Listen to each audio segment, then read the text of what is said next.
Salt stung the wind like a sudden memory as the deck lurched and poured a dark wave of spray across my boots. The night smelled of tar and iron, of distant gunpowder and the cold, patient rhythm of the sea. I kept the camera steady, though my hands trembled with the weight not of equipment but of truth I had set out to chase.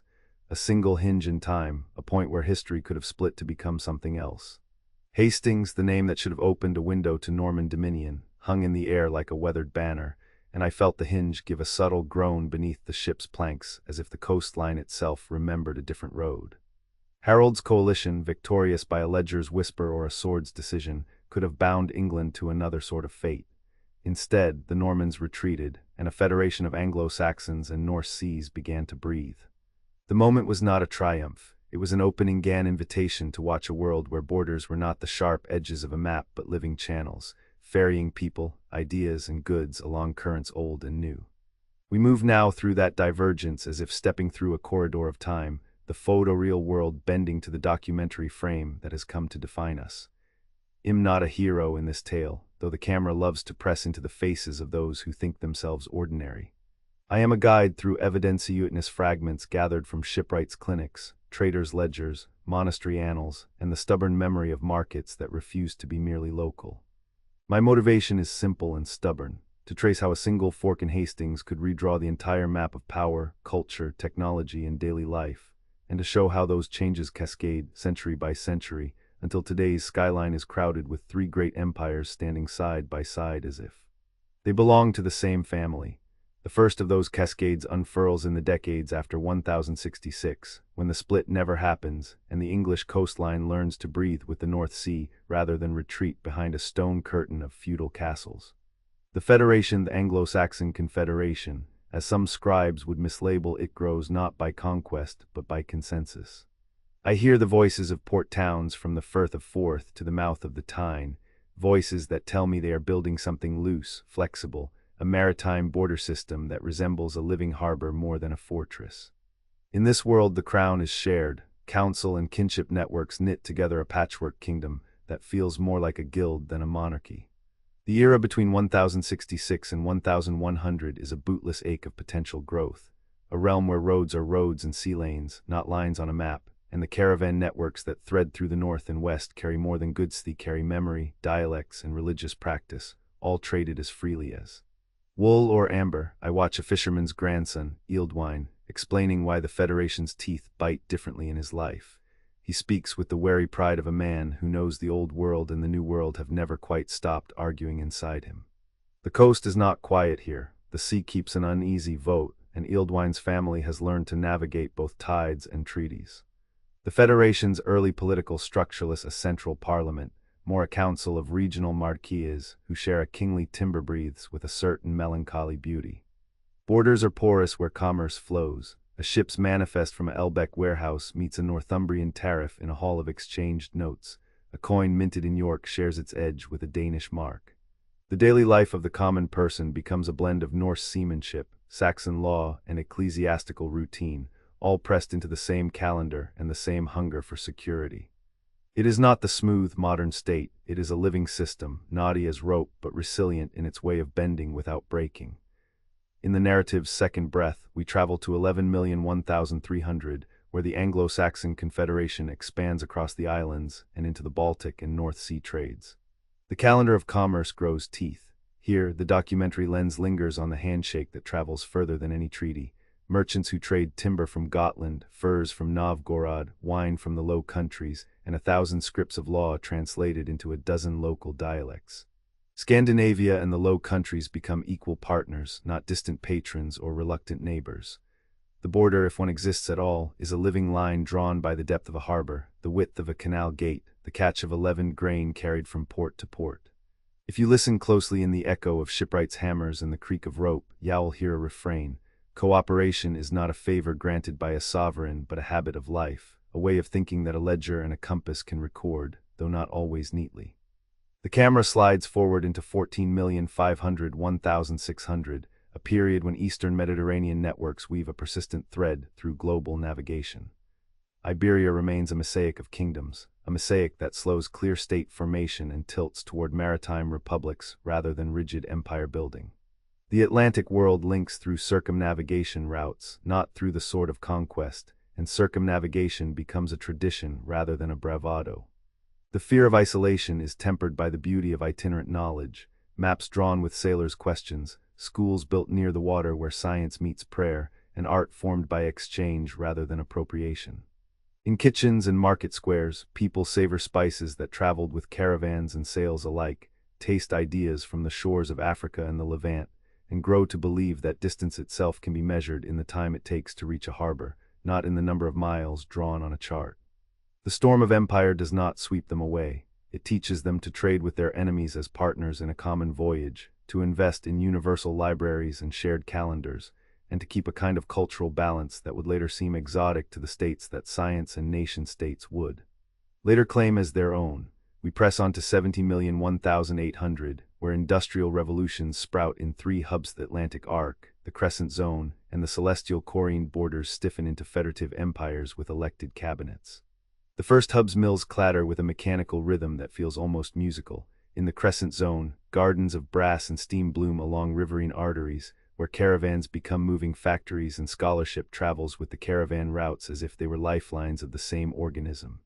In the celestial core, the workshop of East Asia hums with the precision of a clockwork city-state. The borders become more like rails than ramparts. Formal demarcations exist, but the real energy runs along the electrical and telegraph lines that stitch the three hubs into a single administrative weather system: polite, efficient, and quietly coercive. The present tense arrives with the 1900 today beat, and the three enduring empires: Northern Atlantic, Crescent Confederation, Celestial Leaguestand, as the world's triune gravity. The present-day snapshot is not a single map so much as a living practice. Borders exist, yes, but they are porous where commerce and migration stride across them. Citizenship is sealed not by geography, but by regional governance programs and labor markets. The daily life of people becomes a choreography of multilingual urban culture, festivals from multiple traditions, and a belief in mobility that still carries a subtle tremor of uneased memory that a border's purpose is often less about exclusion and more about smooth allocation of labor and resources. As I film, I catch moments that crystallize the present's paradox. A city night skyline where imperial palaces stand beside glass-walled government districts, a traveling documentary crew following one worker's day as she commutes across several borders using a unified digital ID, scholars debating the memory of empire and the rights of mobile citizens in a world without fixed nation-states. These are the key stories of Tadeth Metropole's quiet, deliberate normalcy that wants to pretend it is unconstrained, while the documentary's lens reveals the scaffolding: ID chips and universal tokens, cross-border metro corridors, and universities that teach both local dialects and global literatures. In one sentence, the border in practice is more a suggestion than a barrier, a flux that moves with demand and supply, a polite insistence that you are who your access says you are. I am asked again and again why this matters. The answer is simple and stubborn: because memory is not a museum piece. Memory is a living engine that can either accelerate the future or stall the present. Hastings Rewritten is not simply a counterfactual romance about lost kings and what-ifs. It is a map of how a world might have favored maritime networks over centralized power, how culture could have braided itself into a slower, more ceremonial exchange rather than a sprint toward globalized sovereignty. The Federation's early border patterns did not vanish. They evolved into a different architecture in which three great political-technical civilizations grow together and compete not to erase difference, but to manage it, to legalize it, to store it in shared institutions that bind rather than break. In the field tomorrow, the documentary team and I will follow a day in the life of a worker who commutes across borders using the digital ID. We will watch how she navigates a city built from the ideals of the Federation, a place where you do not declare your allegiance so much as you participate in the everyday practice of moving, learning, earning, sharing. She will cross a threshold within a corridor of glass towers and steam-bright factories, and the cameras will catch the faces of strangers who become neighbors through the routine of crossing, year after year, decade after decade. The story will not end at the border's edge. It will begin there and spread outward, a ripple across three empires that feel as if they are sharing a single planetary heartbeat. Behind the footage, the editors will whisper about memory's ethics, the right to remix history, the obligation to show how a tiny fork in Hastings rerouted the currents that carried ships, trades, and trains across the globe. Historians will debate the rights of mobile citizens, the legitimacy of borderless labor, the nature of citizenship in a world where loyalty is not the same as birthplace. And I will listen because the thing I chase is not a dramatic reveal for a single audience but a clarifying rumor, that our present, with its three-hinged empire structure and its shared governance, is not a linear consequence of one civilization's victory or another's defeat. It is the cumulative, imperfect harvest of countless choices made in ports, palaces, academies, and marketplaces across centuries. If Hastings had fallen the other way, if Harold's coalition had stood, the world would still have changed, perhaps more violently, perhaps less. But even in this divergence is present, the question remains: what would have happened if the memory of empire, its borders, its trade routes, its technologies, and its daily rituals had been so thoroughly braided that no single nation could claim a monopoly on identity or destiny?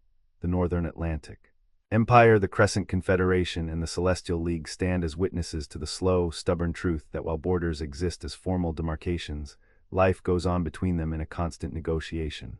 Who belongs to what market, who has the right to move and be moved, who shapes the culture that tastes of all worlds at once? I press the record button again, and the night grows quiet around the harbor as a lighthouse cuts a single beam across the water like a question mark.